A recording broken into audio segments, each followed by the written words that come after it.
Hello, I'm Tim Bailey. I'm a principal hydrogeologist and water resources consultant with Montgomery and Associates. I've been supporting the Resolution Copper project for almost 10 years and have worked extensively with the Resolution team on their water mitigations. The talk I'll be giving right now is a follow-up, or it's actually a precursor to the talk that will be played after this, which I recorded with Vicky Pesey and Todd Pryor 2 weeks ago, discussing kind of the relationship between the town and the Resolution Copper Mine and how we worked together to develop this suite of mitigations for Superior. So I'm starting out with just a slide here that is a figure that I took from Ernst & Young, their 2024 study on the top business risks and opportunities for the mining and metals market in 2024. You can see here that the first ESG factor, well, this quote says, for the third year in a row, ESG is the biggest risk for miners, as well as their biggest opportunity to drive differentiation and create improvements that will create long-term value for all stakeholders. When they break that down into the factors of ESG that are most problematic, the top one is local community impact. The second is tailings and waste management, and the third one is water stewardship. In my mind, all three of these ESG factors are really tied to water. Impacts to local communities often are related to water. Tailings and waste management issues are often related to water as well. And the process that I've seen play out over the last 4 or 5 years working with the town and with the mine has really played out exactly what this quote says, that Resolution has sought to strengthen the relationship with the town and use that as a way to drive differentiation and to stand out from the crowd. And that's been a neat process to be part of. So I'm going to begin with a brief history of Queen Creek and the town of Superior and their water supply. So this text here is a snapshot from a quote attributed to George Lobb, the founder of the town of Superior. It says, in 1871 at Picket Post, which was later named Pinal from the county of Pinal, United States soldiers were stationed to hunt and capture the Apaches, who were troublesome at that time. It is a possibility that some people moved from Picket Post to the foothill region, which is now Superior. At that time, this was a very beautiful place to live, with running water all the time, in all the creeks, large trees, sycamore, ash, willow, walnut, and mesquite. There was an abundance of wild game, quail, rabbits, deer, wild pigeons, and doves. The country was so beautiful it must have been named Queen Creek by someone. However, no one seems to know how it got its name. In 1902, the country was still beautiful near Queen Creek down to Pinal and beyond, with large trees, running water all year round, grass, clover, Indian wheat, etc. There were rabbits and quail in abundance. I've seen deer on the land that is now Lobb Heights. A good many coyotes, foxes, and skunks came to camp. After the mine put in wood boilers for steam, the wood choppers commenced to cut down all the trees from the mine along Queen Creek to Pinal. By 1906, the creek was pretty barren. By cutting out the protection, the game were forced out in the open, and it was made easy prey for hunters and wild animals. The limit on quail in those days was 25 per day for 90 days. So we get there a picture of a really rich ecosystem. Water was in relative abundance. Wildlife was thriving. We have some historical photos that provide some documentation of this period. This is a photo from the early 1900s. You can see in the foreground here, right kind of at the front of the picture, that there's kind of a riparian canopy. The stream bed is right beneath us, and if you look at this bridge here, this is the Magma Avenue Bridge crossing Queen Creek right there. So very early 1900s, we see that there are still trees along the creek. Circa 1910, this photo was taken, which shows the mill and power plant on Queen Creek. You can see this is a high water period. The creek was flowing quite a bit and even covering some of the trees, but there are a few trees there still at that time. And then here we see in 1920, you can see that same bridge right up here is that Magma Avenue Bridge. And there's a real absence of riparian vegetation. The trees at that point have been cut down. So we see the impact of mining coming to this community right in its very earliest days. In addition to cutting down the trees and using those to feed the mill and the boiler, dewatering began pretty early on. Mining initially came to Superior in 1875 with the Silver King and Silver Queen mines. By 1882, the Silver Queen mine had dewatered down to 400 feet beneath land surface. In 1919, shafts had dewatered to 2,000 feet beneath land surface. And mining and dewatering has continued since that time, with a brief hiatus between 1998 and 2009. I'm going to shift now from the mining history to the history of the water supply of the town of Superior. So going as far back as the 1870s, potable water was actually gathered from Queen Creek and was hauled by a mule train, delivered door to door for 5 cents a gallon. By 1927, the first formal water gathering system was developed for the town, and that was gathering water from Queen Creek Canyon just east of the town site. The water system consisted of 3 dams on the channel of Queen Creek, with pipelines conveying water by gravity to a large storage tank on the canyon bottom below the present-day Queen Creek Tunnel. The remains of these dams and the piping is still visible in Queen Creek today. If you get out there and hike up Queen Creek, you'll see them. They're all there. Here's a map of the water gathering system in Queen Creek. You can see the red circles indicate the locations of the dam. Dam number 1 and dam number 2 are still present.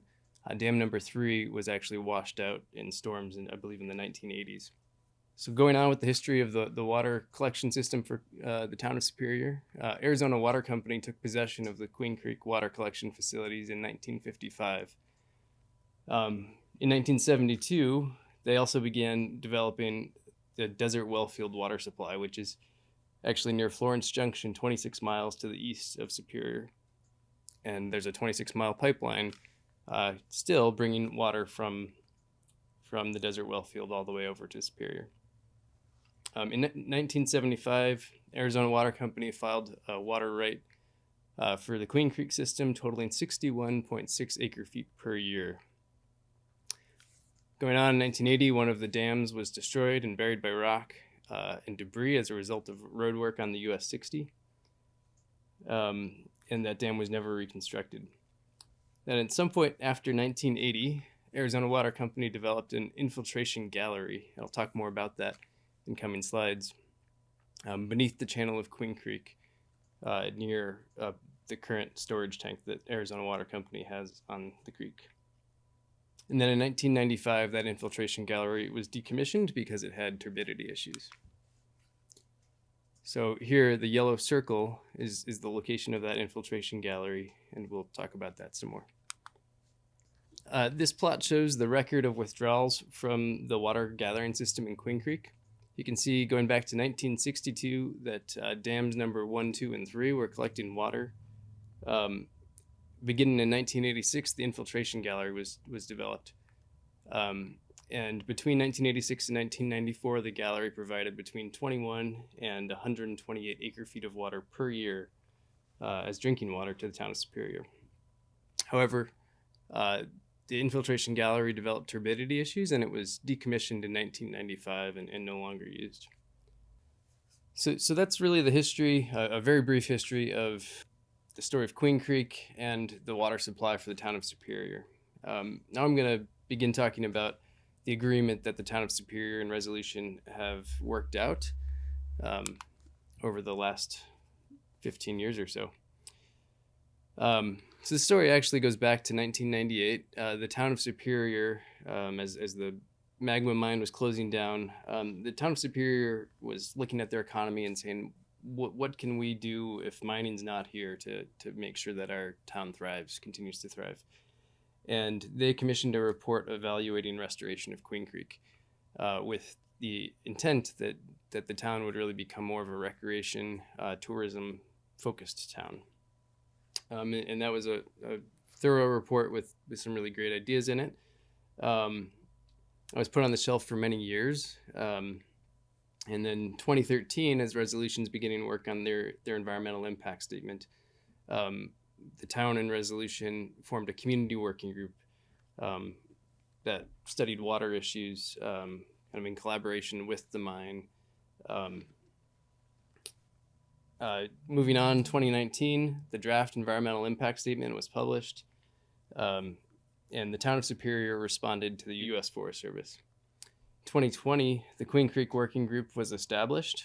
This is a group that I'm part of with, probably 20 other people, including stakeholders from across the Superior Basin, town members, nonprofits, interested community members, representatives of the mine, and others.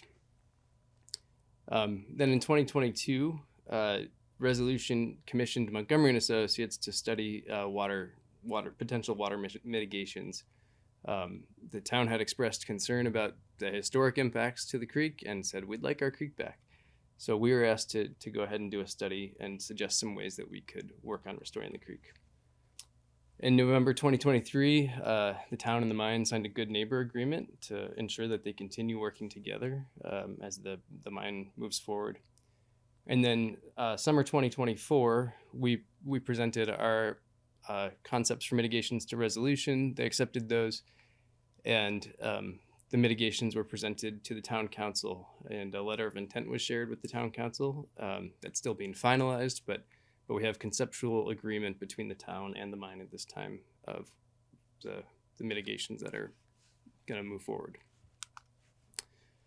So our suite of mitigations has really three components. The first is getting water back into the creek. We plan to do that with sustainable water. We're not going to import water for that. We're looking at using water from the infiltration gallery and from the tail drift sump. Second component is water supply for the town of Superior to ensure that they can continue to grow and that they can work with Arizona Water Company on the infrastructure to make sure that water can make it to town. And then the third component is watershed restoration. We're looking to provide a long-term restoration and care for the watershed. So I'll go through each of these one by one. This first mitigation, as I said, is water in the creek. I'm going to begin by looking at the geology of Queen Creek. You can see right here, this brown geologic unit is the Apache Leap Tuff, and then the creek is flowing downstream here, kind of tracing my finger, and as it comes out onto this blue unit, these are sedimentary units that dip back underneath the Apache Leap Tuff, and then you cross right here the concentrator fault, which is a large displacement of the geologic units. So as water is moving down that creek, it hits those dipping sedimentary units, and we see that a lot of water flows from the surface down into the old mine workings in the historically dewatered area. This is a cross section along the creek. So we're going from the Apache Leap Tuff up here near on the east side. We're following that line down the stream, and you can see that we go from the Apache Leap Tuff. This triangle here indicates the depth or the water level. You can see that the water level is a few hundred feet here at the Apache Leap Tuff, but that rock is not very permeable and water doesn't infiltrate into it easily. And then as we come out to these blue units, the depth to water is greater than 2,000 feet pretty immediately once you transition onto the blue units. And so that's where we begin losing water into the creek. And then if you move further on to the concentrator fault here, you can see that the water level, that blue triangle again, is right near the land surface. The depth to water is very shallow, as 5 feet, really depending on the season. So our plan here was to take advantage of the old infrastructure that existed from Arizona Water Company and see if we can prevent water from flowing down to the old mine workings as it's moving down the stream. Okay, here on the right, we're showing a map of the location of that infiltration gallery. You can see the slight change in color there in the ground, right? It's kind of darker brown to the east, and then you move out onto these sedimentary units, and it's a lighter color. So the infiltration gallery is right at the top of that section where the depth to water drops to thousands of feet. And one idea that we had was that we should try to take advantage of this old infrastructure that existed from Arizona Water Company and try to capture water before it moves down to the old mine workings and move it to the other side of the concentrator fault near Magma Avenue over here. So on the left here, we have a schematic of the infiltration gallery. You can see that there's a horizontal pipe that's a slotted steel pipe, and that slotted steel pipe captures water as it kind of moves through the gravels or flows through the gravels in the stream bed, and you're able to pump water out of it. So that infrastructure hasn't been used since 1995. Resolution has agreed to rehab and replace that infiltration gallery so that we can pump the water over those sedimentary units and provide a sustainable source of water into the creek to flow through town. The flow rate of that infiltration gallery will definitely vary seasonally, and it will vary depending on the annual precipitation as well. So there will be wet years and dry years. However, we know that between 1986 and 1994, the gallery was able to provide between 21 and 128 acre-feet of water per year to Superior. We expect an average of 60 acre-feet per year that can be harvested from that gallery and kept from flowing down into the mine workings. A second source of water that we have to get water into the creek is the tail drift sump. So in the old historic magma mine workings, there is a sump that gathers water that drains out of the Apache Leap Tuff. This is really high quality water, and it's very steady. Has flowed between 40 and 50 GPM for decades now, which is 65 to 80 acre feet per year. So that's water that we are committing to pumping up to the surface and again discharging on the other side of the concentrator fault, on the west side of the concentrator fault, so that it flows through town. Our ability to discharge that water is contingent on ADEQ wrapping up their TMDL study of Queen Creek and obtaining a discharge permit, but we anticipate being able to work through that. So in summary, the water in the creek, we think we can get about 60 acre feet of water per year from the infiltration gallery, and an additional 65 to 80 acre feet of water per year from the tail drift sump. Conservatively, we're assuming that we can have an average supply of about 100 acre feet of water per year flowing in Queen Creek through the town. A second set of mitigations that Resolution has committed to is providing drinking water to the town. They've agreed to provide 34,311 acre feet of water. The volume of water was negotiated between the town of Superior and Resolution to meet the community's needs and mitigation objectives. The source of water is still to be determined. We've talked about many options and have many options that are possibilities. And we've committed that this will not be groundwater. It won't be type 2 water rights. It will be a more sustainable water supply. And this water supply should enable the town to develop new housing and provide assured water supply for the town for the next 100 years. In addition, that water supply will generate additional effluent, which we expect to add over 100 gallons per minute of water into the creek that will additionally enhance restoration of the ecosystem there. And our the last thread of our mitigation approach is watershed management. So we've proposed that Resolution develop a watershed conservation trust. The purpose of this would be to provide long-term management tools for the town of Superior to meet watershed conservation needs. Funds would be used to provide an annual base salary and operating expenses for a watershed director.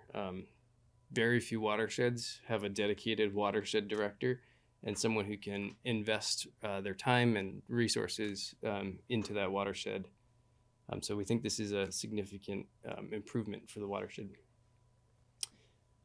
This person will develop a watershed knowledge base and funding partnerships with the town of Superior to help meet future watershed challenges. And we envision utilizing the trust as seed money to attract matching funds and grants to further enhance the watershed.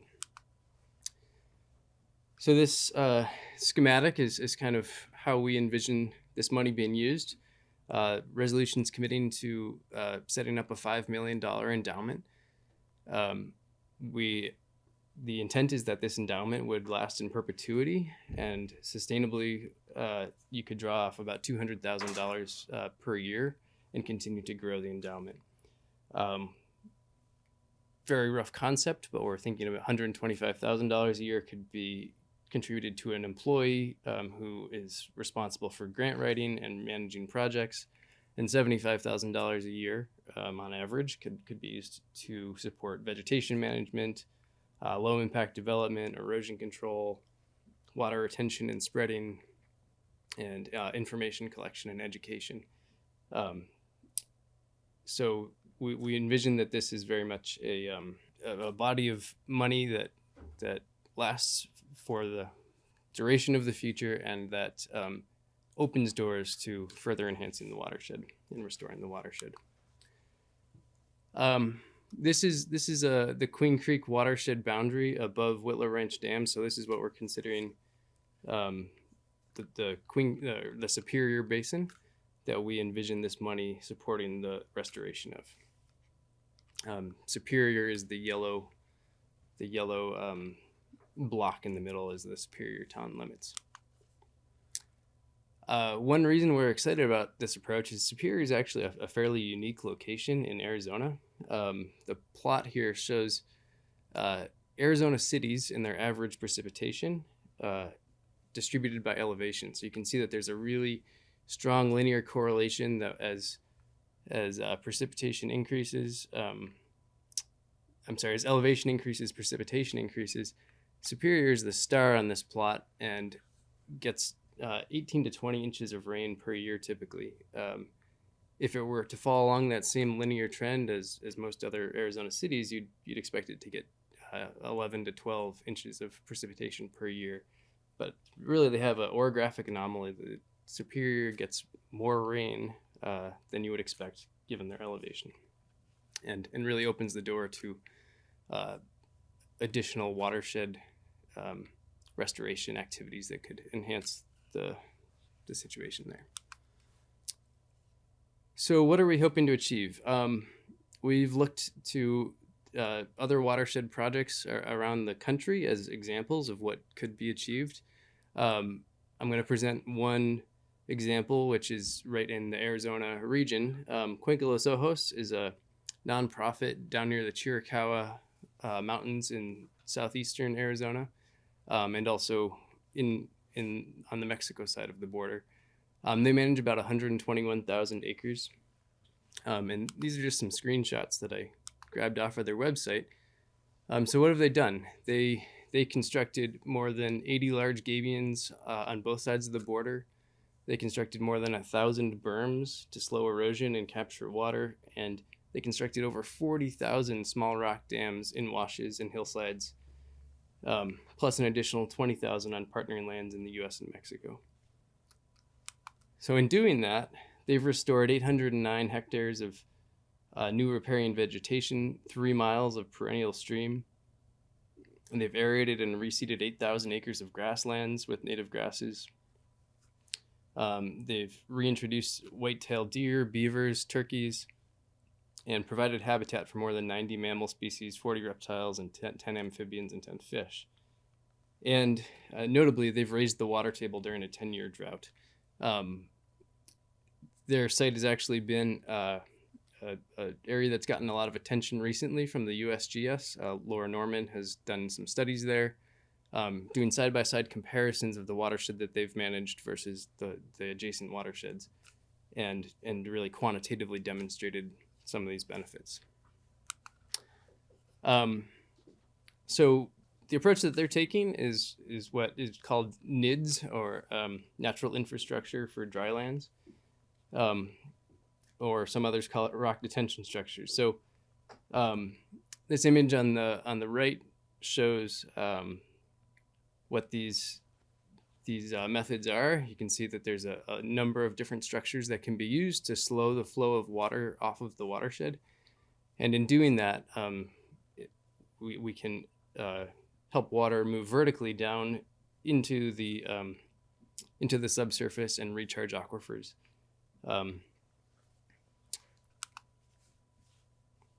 So we've actually seen that this approach, there's some historic evidence of this type of approach being used in the Superior watershed, and there's actually quite a few. This is an old check dam that was developed by a rancher. It's called Happy Camp Spring, but you can see that there's a little concrete structure there, and behind that concrete structure, sediment has built up and grasses have grown into that space. And then downstream from that, since this is an old dam, it functions as a leaky dam, and water's retained in all the sediments held back by that dam structure, and then it's released over a period of weeks to months after precipitation events. And we can see that it supports much lusher vegetation than the surrounding area. So we envision that this grant money could be used to support urban watershed restoration. Superior is a old city with old infrastructure. They have flooding problems at times. They have several drainages that run through town and have created problems for residents there.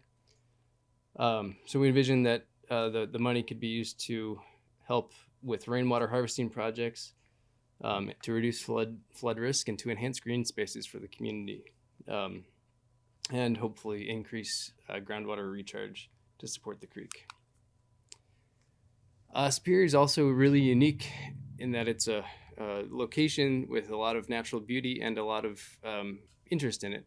The Boyce-Thompson Arboretum is the oldest arboretum in the state and is part of the town of Superior at this point, and draws a large crowd of interested nature enthusiasts. We also have the Arizona Trail running right through Superior, and people interested in the beauty of this region from the Arizona Trail. And then we also think the watershed restoration could capitalize on the schools in Phoenix and Tucson, the universities, and form partnerships with them that enable the watershed trust money to be extended and also used as an educational capacity to restore the watershed while teaching children and university students. Watershed restoration has lots and lots of co-benefits, potentially increasing groundwater recharge and raising the water table, keeping water local, reducing temperatures, educating, increasing recreation and tourism, flood control, fire preparation, increased carbon capture, ecosystem restoration, soil retention and development, water quality improvement. And it's also an approach that we think really aligns with tribal values and historical approaches to land management, as evidenced by lots of archaeology in the region. So in summary, the proposed mitigation approach is to, one, get water back in the creek. We think we can get, on average, about 100 acre feet or more than 100 acre feet per year flowing through town. Secondly, we will be providing a water supply to the town of 34,300 acre feet of assured water supply, and that will generate additional effluent that will be released into the creek. And thirdly, resolution is setting up a watershed management trust with $5 million to ensure that we're able to take care of the town and its watershed in perpetuity. And the benefits outlast any of our time in Superior. So that's our presentation. Thanks for your time. Does anyone have any specific thoughts for Tim that we can pose to him? I don't see anything on Q&A. I did have a question too in terms of the water supply for Superior. Tim, what is the desert well field still part of that equation? Yeah, great question, John. And I didn't really cover that in detail, but the desert well field is the sole water supply for the town of Superior currently. All right, and so your mitigation efforts that you're doing is really to supplement that, or to how does that all work out? Yeah, so the mitigation is kind of two big parts. One is Queen Creek. The town really approached resolution with concerns about the creek and wanting to see Queen Creek restored to as much as possible its pre-mining condition. So that's really the first set of mitigations, getting water back into the creek, and then the watershed approach. And the other mitigation is really an agreement between the town and resolution for a resolution to ensure the town's water supply, which is based on that desert well field, and working with Arizona Water Company to make sure that they have water for the town to supply its current residents and grow a bit beyond that as the mine is built out. Thank you. We do have a couple questions. The first one was, what was the role of ADWR in this program, if any? Yeah, that's a great question. There wasn't a direct role of ADWR in this process. ADEQ has been a little bit more involved in the community working group, or the Queen Creek working group, and particularly with the TMDL issues in Queen Creek that exist. ADEQ has had a role in we've brought these ideas to them as we've talked about them to make sure that they're implementable. All right. And has there been any engagement with the tribes on this process? The tribes have been invited to the Queen Creek Working Group. They have not been elected to be part of it for the most part. However, and Todd Pryor we'll be talking with later. He may have some additional information on that, or Vicky. Resolution has been certainly very engaged with the tribes in many other mitigation activities and discussions. But on Queen Creek specifically, we haven't seen a whole lot of involvement from the tribes at this point.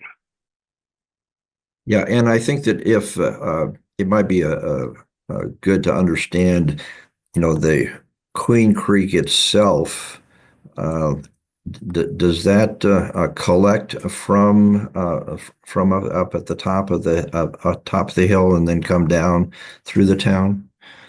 Yeah, that's right. So that slide that I had showing the Superior Basin is really the Queen Creek watershed above Whitlow Ranch Dam, which is a dam just downstream of Superior.